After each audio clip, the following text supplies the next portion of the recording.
Hello friends, welcome to my YouTube channel एनडबल के official 3 में। तो दोस्तों आज की इस वीडियो में आज हम लोग क्लास 12 के केमिस्ट्री का मॉडल सेट 1 का 70 वीवीआई क्वेश्चन करेंगे। कितना करेंगे? 70 वीवीआई क्वेश्चन करेंगे।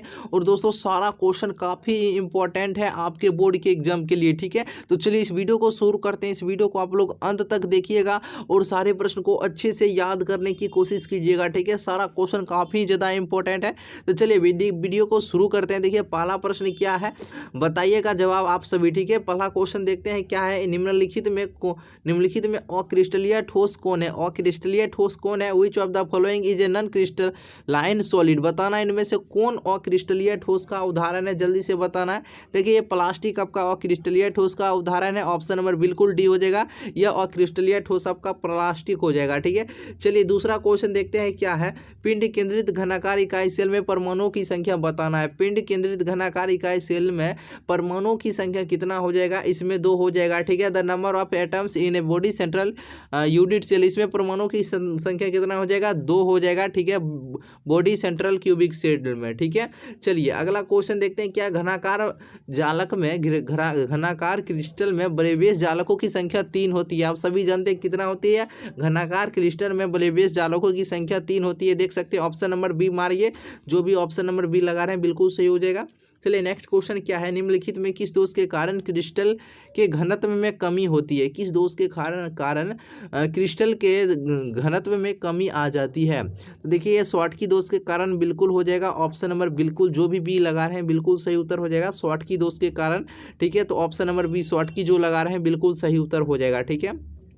चलिए नेक्स्ट क्वेश्चन क्या है। मोलरता को व्यक्त किया जाता है। मोलरता को व्यक्त किया जाता है, आप लोग बताइएगा। मोलरता को व्यक्त किया जाता है मोल प्रति लीटर में, ठीक है, मोल प्रति लीटर में। सो ऑप्शन नंबर जो भी ए लगा रहे हैं बिल्कुल हो जाएगा, मोल प्रति लीटर, ऑप्शन नंबर ए। चलिए अगला प्रश्न की ओर बढ़ते हैं, आप लोग जवाब देते रहिएगा। चलिए नेक्स्ट क्वेश्चन क्या है।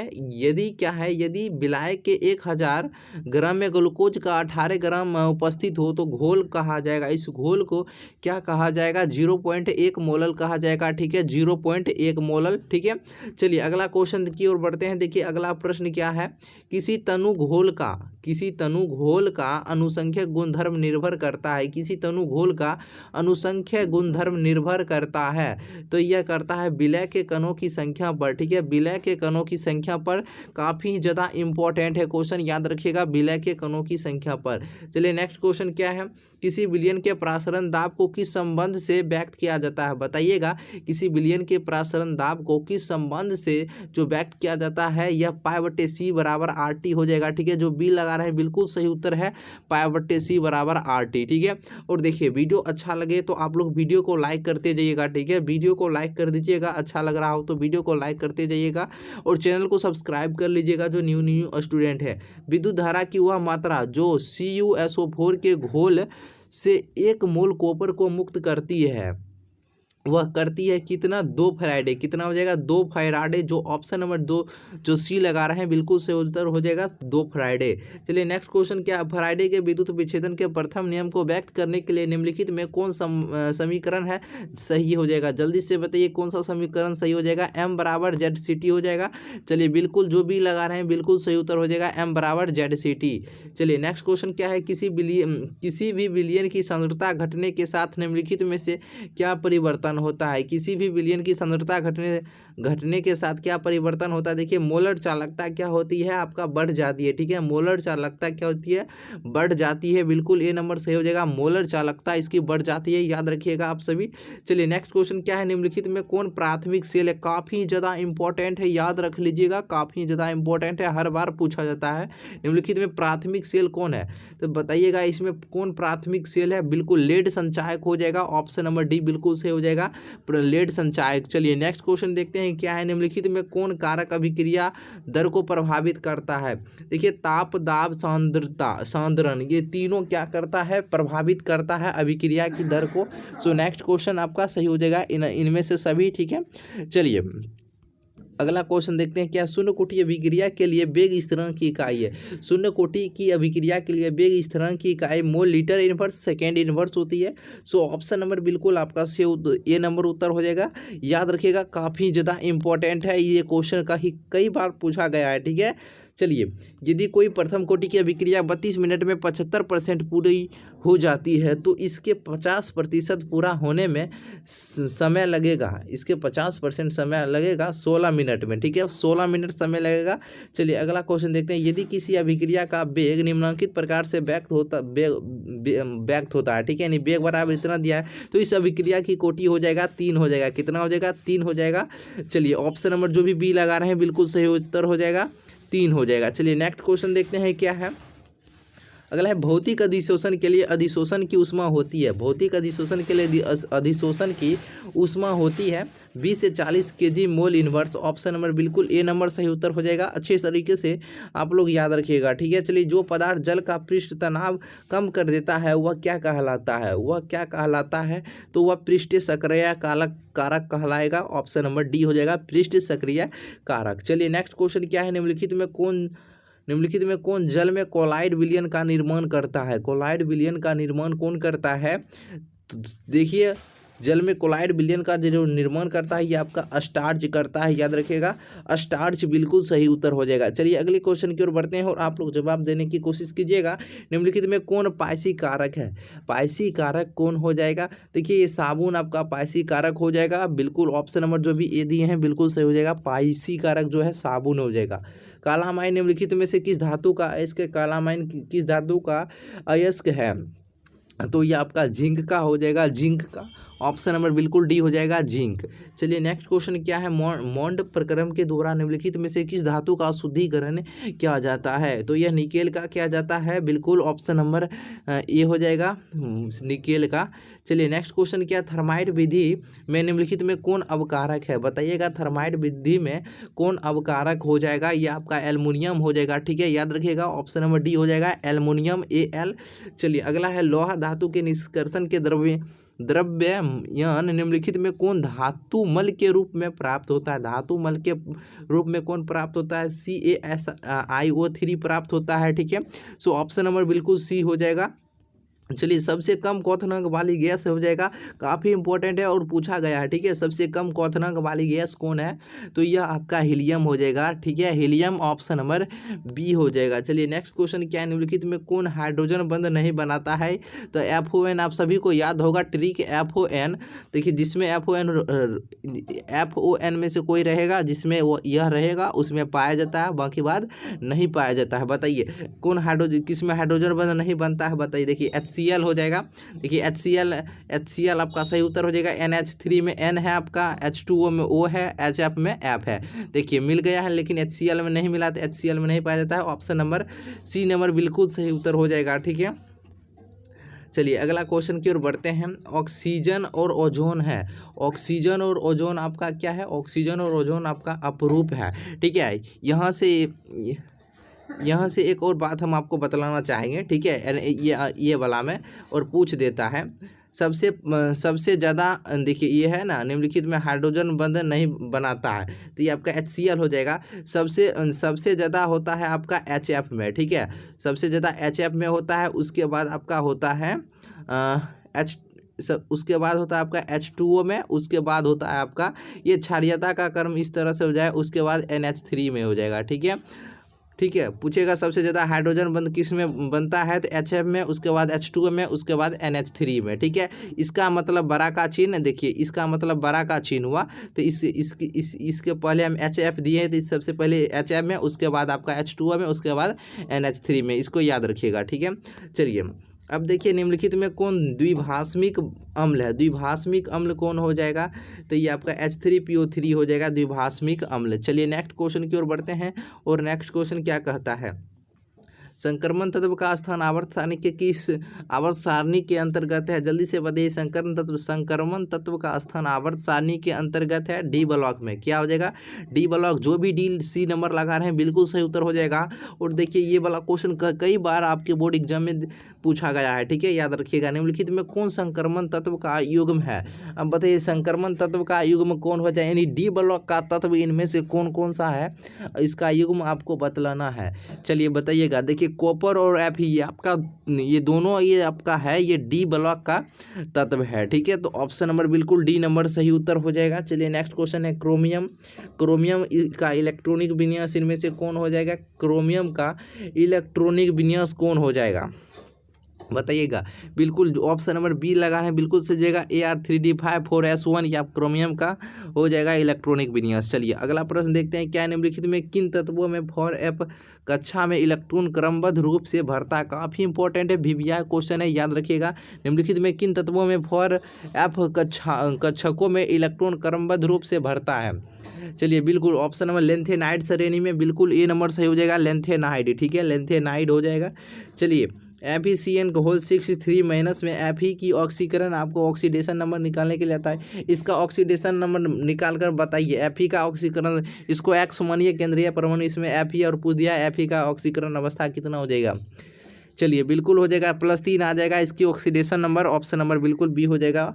चलिए अगला है, इसका प्रोसंकरण ज्ञात करना है आपका, बताइए इसका प्रोसंकरण ज्ञात करना, प्रोसंकरण कितना हो जाएगा?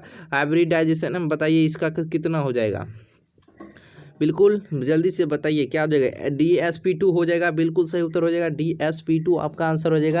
यानी DsP2 आपका आंसर हो जाएगा, इसका प्रसंकरण आपका आंसर आ जाएगा। ठीक है, चलिए नेक्स्ट क्वेश्चन क्या है, विटामिन B12 निम्नलिखित में कौन उपस्थित, विटामिन B12 में निम्नलिखित में कौन उपस्थित रहता है? विटामिन B12 में इनमें 4 ऑप्शन में से कौन उपस्थित रहता है, जल्दी से बताइएगा। चलिए बिल्कुल हो जाएगा कोबाल्ट, बिल्कुल ऑप्शन नंबर ए हो जाएगा, कोबाल्ट बिल्कुल सही उत्तर हो जाएगा। नेक्स्ट क्वेश्चन देखते हैं, क्या है निम्नलिखित में किस जटिल आयन की ज्यामितीय चतुष्फलकीय नहीं है? काफ़ी ज़्यादा इंपॉर्टेंट और बहुत बार क्वेश्चन पूछा गया है। ठीक है, तो देखिए आपका NiCN42 माइनस का हो जाएगा, बिल्कुल ऑप्शन नंबर सी आपका सही उत्तर हो जाएगा। ठीक है, एथिल ब्रोमाइड की अभिक्रिया सोडियम धातु से शुष्क ईथर में कराने पर बनता है, बताइएगा। एथिल ब्रोमाइड की अभिक्रिया सोडियम धातु से शुष्क ईथर में कराने पर क्या बनता है? बिल्कुल आपका सही उत्तर जो भी बी लगा रहे हैं ब्यूटेन, बिल्कुल सही उत्तर हो जाएगा, ब्यूटेन बनता है, ऑप्शन नंबर बिल्कुल सही उत्तर हो जाएगा ब्यूटेन। चलिए नेक्स्ट क्वेश्चन की ओर बढ़ते हैं। देखिए नेक्स्ट क्वेश्चन क्या है, निम्नलिखित में किसका उपयोग निश्चेतक के रूप में होता है? बताइएगा किसका उपयोग है जो निश्चेतक के रूप में होता है? बिल्कुल सही हो जाएगा क्लोरोफॉर्म, जो भी ऑप्शन नंबर ए लगा रहे हैं क्लोरोफॉर्म, बिल्कुल सही उत्तर हो जाएगा क्लोरोफॉर्म। ठीक है, निम्नलिखित में कौन क्लोरल का अणुसूत्र है? क्लोरल का अणुसूत्र कौन हो जाएगा? देखिए CCl3CH हो जाएगा आपका क्लोरल का अणुसूत्र। ठीक है, तो ऑप्शन नंबर बिल्कुल ए नंबर सही उत्तर हो जाएगा। चलिए नेक्स्ट क्वेश्चन क्या है, जब CH3OH CH3MgX से अभिक्रिया करता है तो कौन यौगिक बनता है? कौन सा यौगिक का निर्माण होता है, जल्दी से बताइएगा। बिल्कुल एसीटोन प्राप्त होता है हमको। ठीक है, एसीटोन का निर्माण होता है, ऑप्शन नंबर बिल्कुल ए नंबर सही उत्तर हो जाएगा। चलिए सामान्य सूत्र जो एल्केनॉल के सजातीय समूह को प्रदर्शित करता है वह सूत्र कौन हो जाएगा? जल्दी से बताइएगा।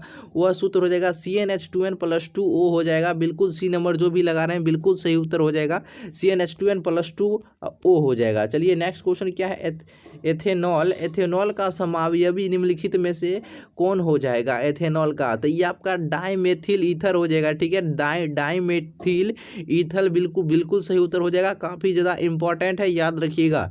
ठीक है, चलिए नेक्स्ट क्वेश्चन क्या है, निम्नलिखित में लुकास अभिकर्मक कौन है? लुकास अभिकर्मक कौन हो जाएगा? अनाद्र ZnCl2 एवं सांद्र HCl आपका हो जाएगा, तो बिल्कुल ए नंबर आपका सही उत्तर हो जाएगा। चलिए नेक्स्ट क्वेश्चन क्या है, रेक्टिफाइड स्पिरिट में रहता है, रेक्टिफाइड स्पिरिट में रहता है, क्या रहता है? 55, जल्दी से बताइएगा क्या आंसर लगा रहे हैं। बिल्कुल 95.5% एल्कोहल रहता है, बिल्कुल बी नंबर जो लगाए हैं बिल्कुल सही उत्तर हो जाएगा। चलिए एल्डिहाइड एवं कीटोन दोनों का सामान्य सूत्र बताइएगा जल्दी से। एल्डिहाइड और कीटोन दोनों का सामान्य सूत्र आपका क्या हो जाएगा? बिल्कुल CnH2nO हो जाएगा, बिल्कुल बी नंबर सही उत्तर हो जाएगा। ठीक है, ऑप्शन नंबर बी हो जाएगा। अब देखिए आप लोगों का दो वीडियो मिलेगा। ठीक है, क्वेश्चन बैंक का भी मिलेगा, शाम का शाम मॉडल पेपर चलेगा, और क्वेश्चन बैंक आपको 10 से 11 बजे का 10 से 11 बजे में आपको वीडियो मिलेगा क्वेश्चन बैंक का। ठीक है, क्या है, आइसोप्रोपिल एल्कोहल के ऑक्सीकरण से निम्नलिखित में कौन प्राप्त होता है? जल्दी से बतलाइएगा। बिल्कुल एसीटोन प्राप्त होता है हमको, एसीटोन बिल्कुल सही उत्तर हो जाएगा, बिल्कुल सही उत्तर हो जाएगा एसीटोन। चलिए नेक्स्ट क्वेश्चन क्या है, कैल्शियम एसीटेट और कैल्शियम फॉर्मेट के मिश्रण को गर्म करने पर निम्नलिखित में क्या बनता है, क्या बनता है, किसका निर्माण होता है, एथेनॉल का निर्माण होता है। ठीक है, एथेनॉल बिल्कुल सही उत्तर हो जाएगा, एथेनॉल। चलिए नेक्स्ट क्वेश्चन क्या है, C6H5 MgBr का निम्न के साथ क्रियाशीलता का सही क्रम क्या हो जाएगा, कौन सा सही क्रम है, जल्दी से बताइएगा। बिल्कुल आपका सी नंबर बिल्कुल सही हो जाएगा, पहले 2 होगा, फिर 3 होगा, फिर 1 हो जाएगा, 2 ग्रेटर देन 3 ग्रेटर देन 1 हो जाएगा। ठीक है, तो आपका ये सी नंबर बिल्कुल सही उत्तर हो जाएगा, क्रियाशीलता का सही क्रम हो जाएगा। ठीक है, चलिए नेक्स्ट क्वेश्चन की ओर बढ़ते हैं। क्या है, निम्नलिखित में किस यौगिक में कार्बोक्सिलिक समूह उपस्थित नहीं है, किस यौगिक में कार्बोक्सिलिक समूह उपस्थित नहीं है, तो देखिए पिक्रिक अम्ल में। ठीक है, आपका पिक्रिक अम्ल बिल्कुल सही उत्तर हो जाएगा, पिक्रिक अम्ल। चलिए नेक्स्ट क्वेश्चन क्या है, देखिए जो अभी तक लाइक नहीं किए हैं प्लीज़ वीडियो को लाइक करते जाइएगा। ठीक है, ताकि मज़ा आ जाएगा, वीडियो को लाइक करते जाइएगा। चलिए नेक्स्ट क्वेश्चन क्या है, मोनोकार्बोक्सिलिक अम्ल निम्नलिखित में से किसका क्रियाशील समावयवी है, बताइएगा। मोनोकार्बोक्सिलिक अम्ल निम्नलिखित में से किसका क्रियाशील समावयवी है। चलिए बिल्कुल ईस्टर का हो जाएगा, बिल्कुल जो भी ए लगा रहे हैं ईस्टर बिल्कुल सही उत्तर हो जाएगा, ईस्टर आपका सही उत्तर। निम्नलिखित में से किस अभिकर्मक के द्वारा फॉर्मिक अम्ल एवं फॉर्मलडिहाइड के बीच विभेद किया जाता है, तो ये आपका है आपका NaHCO3, NaHCO3 के बीच विभेद किया जाता है। ठीक है, याद रखिएगा। चलिए नेक्स्ट क्वेश्चन क्या है, जब फॉर्मिक अम्ल को सांद्र H2SO4 के साथ गर्म किया जाता है तब निम्नलिखित में से क्या बनता है, किसका निर्माण होता है, जल्दी से बतलाइएगा। तो देखिए इसमें आपका CO बनता है, बिल्कुल ऑप्शन नंबर जो भी डी लगा रहे हैं बिल्कुल सही उत्तर हो जाएगा, CO। प्राइमरी एमीन का क्रियाशील समूह मूलक हो जाएगा, जल्दी से बतलाइएगा, और काफ़ी ज़्यादा इंपॉर्टेंट क्वेश्चन है। प्राइमरी एमीन का क्रियाशील मूलक कौन हो जाएगा, चलिए बिल्कुल NH2 हो जाएगा, बिल्कुल बी नंबर जो लगा रहे हैं NH2 बिल्कुल सही उत्तर हो जाएगा। एथिल एमीन की अभिक्रिया नाइट्रस अम्ल से कराने पर बनता है, एथिल एमीन की अभिक्रिया जब हम लोग नाइट्रस अम्ल से के साथ कराएंगे तो क्या प्राप्त होगा, देखिए इसमें इनमें से कोई नहीं प्राप्त होगा। ठीक है, जब अभिक्रिया प्राप्त कराइएगा ये तीनों में से कोई प्राप्त नहीं होगा, इनमें से कोई नहीं हो जाएगा। ठीक है, और कराकर देख लीजिएगा और क्या प्राप्त होता है। ठीक है, इनमें से डी नंबर ऑप्शन हो जाएगा, इनमें से कोई नहीं। एसिटामाइड की अभिक्रिया Br2 एवं NaOH के साथ कराने पर क्या बनता है, किसका निर्माण होता है। एसिटामाइड की अभिक्रिया जब Br एवं NaOH के साथ कराने पर क्या बनता है। चलिए तो इसके साथ जब कराइएगा Br2 एवं NaOH के साथ तो हमको मेथिल एमीन प्राप्त होता है, क्या प्राप्त होता है, मेथिल एमीन ऑर्गेनिक का है पूरा। ठीक है, तो बिल्कुल बी नंबर सही उत्तर हो जाएगा। चलिए नेक्स्ट क्या है, निम्नलिखित में किसमें एल्काइलेशन संभव है, एल्काइलेशन किसमें संभव हो जाएगा बतलाइएगा। बिल्कुल प्राइमरी एवं सेकेंडरी दोनों में हो जाएगा, बिल्कुल सही उत्तर हो जाएगा, प्राइमरी एवं सेकेंडरी दोनों में। याद रखिएगा काफ़ी ज़्यादा इंपॉर्टेंट क्वेश्चन है। ठीक है, पूछा गया है ये क्वेश्चन, देख सकते हैं।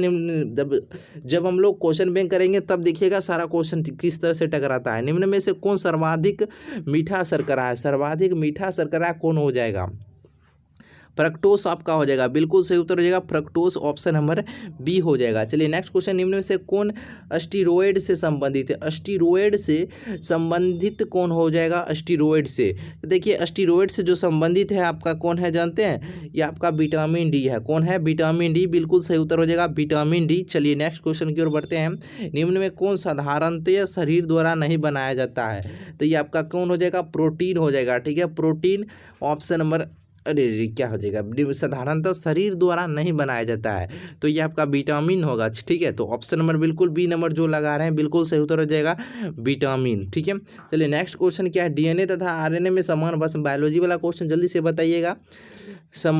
DNA तथा RNA में समान भस्म है, एडिनिन, गुआनिन और यूरासिल, नहीं यूरासिल कहाँ होगा, जल्दी से बताइएगा। DNA और RNA में दोनों में समान रहता है, कौन रहता है, गुआनिन, एडिनिन एवं साइटोसिन। ठीक है, दोनों में तो ये कॉमन रहता है, एडिनिन, गुआनिन एवं साइटोसिन, ये तीनों कॉमन रहता है। चलिए नेक्स्ट क्वेश्चन है, PVC एकलक निम्नलिखित में से कौन है, PVC एकलक निम्नलिखित में से कौन है, CH2 double bond CH single bond Cl हो जाएगा, बिल्कुल सही उत्तर ऑप्शन नंबर सी नंबर हो जाएगा। रबर को सल्फर के साथ गर्म करने की क्रिया को क्या कहते हैं, रबर को सल्फर के साथ गर्म करने की क्रिया को क्या कहा जाता है, तो उसे गंदगीकरण कहा जाता है। ठीक है, गंदगीकरण ऑप्शन नंबर बिल्कुल सी हो जाएगा, गंदगीकरण। चलिए नेक्स्ट क्वेश्चन देखते हैं क्या है, इनमें से कौन योगशील बहुलक है। योगशील बहुलक इनमें से कौन हो जाएगा, योगशील बहुलक। देखिए उच्च घनत्व वाला पॉलीथीन हो जाएगा, ठीक है। तो ऑप्शन नंबर सी बिल्कुल सही उत्तर हो जाएगा, ठीक है। उच्च घनत्व वाला पॉलीथीन आपका हो जाएगा। चलिए नेक्स्ट क्वेश्चन क्या है, ब्यूना एस निम्नलिखित में से किसका बहुलक है। बताइएगा ब्यूना एस निम्नलिखित में से किसका बहुलक है। तो ये आपका है ब्यूटाडाइन एस्टायरीन का, ठीक है, ब्यूटाडाइन एस्टायरीन का। चलिए नेक्स्ट क्वेश्चन क्या है, देख सकते हैं। नेक्स्ट क्वेश्चन है, निम्न में से कौन कृत्रिम मीठा अभिकर्ता है। निम्नलिखित में से कौन कृत्रिम मीठा अभिकर्ता कौन हो जाएगा। तो ये आपका है, ये आपका सैकरीन, एस्पार्टेम और सोडियम साइक्लोमेट, ये बिल्कुल सही उत्तर हो जाएगा। ऑप्शन नंबर जो भी डी लगा रहे हैं बिल्कुल सही उत्तर हो जाएगा। चलिए नेक्स्ट क्वेश्चन की ओर बढ़ते हैं हम। बेरियम का उपयोग निम्नलिखित में से किसके रूप में होता है। बेरियम का उपयोग निम्नलिखित में से किसके लिए होता है, जल्दी से बताइएगा। ये उपशामक किसके रूप में होता है, उपशामक के रूप में होता है बेरियम का उपयोग, ठीक है। चलिए नेक्स्ट क्वेश्चन देखते हैं क्या है। रासायनिक रूप में एस्पिरिन निम्नलिखित में से क्या है। रासायनिक रूप में एस्पिरिन निम्नलिखित में से क्या है।